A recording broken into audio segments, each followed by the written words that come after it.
લોકોને એમ થાય કે ઓહો કીર્તિ પટેલ ગુનેગાર હશે, પણ બે છાતી ઠોકીને કહું છું કે મારા ઉપર એફઆઈઆર બની છે ને તદ્દન ખોટી છે. મને એવા કેટલા અધિકારીઓની ધમકી, બરાબર, બધાના નામ લખીને લઈ જઈશ. એક કામ કરો, મને જીવતા સમાધિ લેવી છે, બોલો જીવતા સમાધિ લેવી છે, બોલો. ત્યાંથી તમારે કીર્તિ પટેલ ઉપર આ ખોટા કેસ કરવાનું બંધ થઈ જશે, બંધ થઈ જશે.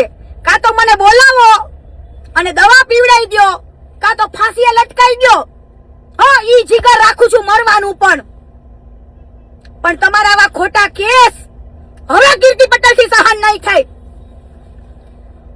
હવે સહન નહીં થાય.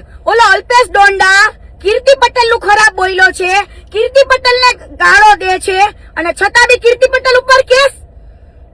સાહેબ, એવા ગાળા ગાડીના કેસ કરવા જો કીર્તિ પટેલ બેસશે ને તો પોલીસ સ્ટેશનોમાં ફાઇલો ભરાઈ જશે, ફાઇલો.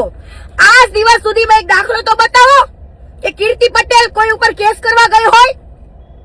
મારું 17 તોલા સોનું ચિંટુભાઈજી પાસે છે, હજુ સુધીમાં ફાઇડી એફઆઈઆર. કીર્તિ પટેલ નું નામ પડે એટલે ડાયરેક્ટ એફઆઈઆર, ના કોઈ અરજી ના કોઈ જવાબ, ડાયરેક્ટ એફઆઈઆર. પણ હવે સહન નહીં થાય. એક મરદ માણસને તમે એવું કાર્ય કૃત્ય કરી રહ્યા છો કે દવા પીને મરી જાય. પણ હું મરવા પેદા નથી થઈ. કદાચ તમારે મારવી હોય તો આવતા રહ્યો, મારી નાખો, પણ હવે ખોટા કેસ સહન નહીં થાય. દુનિયાને એવું જતાવો છો કે આ મોટી ક્રિમિનલ છે, મોટી ગુંડી છે, પણ હવે સહન નહીં થાય. એક એક પુરાવા મૂકીશું. કાપોદ્રા પોલીસ સ્ટેશન ની અંદર મને કેવી ધમકાવવામાં આવી છે, કેવા કેવા કેસ કરવાની ધમકી આપી છે. લે, મને કે તને ડ્રગ્સ માં ફસાઈ દેવી, આમને ફસાઈ દેવી, તેમ ફસાઈ દેવી. છે તે સમયે મારા ઉપર પાસા થયા ને તે દિવસે ખજૂર બાર ઉભો તો, પેલો લીટી વિશ્વાસ સોની બાર ઉભો તો, લાલો આહિર બાર ઉભો તો, પોલીસ સ્ટેશન ની બહાર. કેમ ભાઈ, મારું કાર્ય શું, મારો ગુનો શું? એક સચ્ચાઈ માટે લડું, એક દાન ચોરીનો એક કેસ મેં બહાર પાડી દીધો એટલે. હે, તમે એવું ઈચ્છો છો કે કીર્તિ દબાઈને મરી જાય તો મારી નાખો, હાલો મારી નાખો, પણ આ ખોટા કેસ કરવાનું બંધ કરી દો. આ તમારી મર્દાનગી નથી, એક હિંમતવાળી છોકરીને પાડવાની કોશિશ થઈ રહી છે. કેમ ભાઈ, બંગડી પહેરી લો, બંગડી.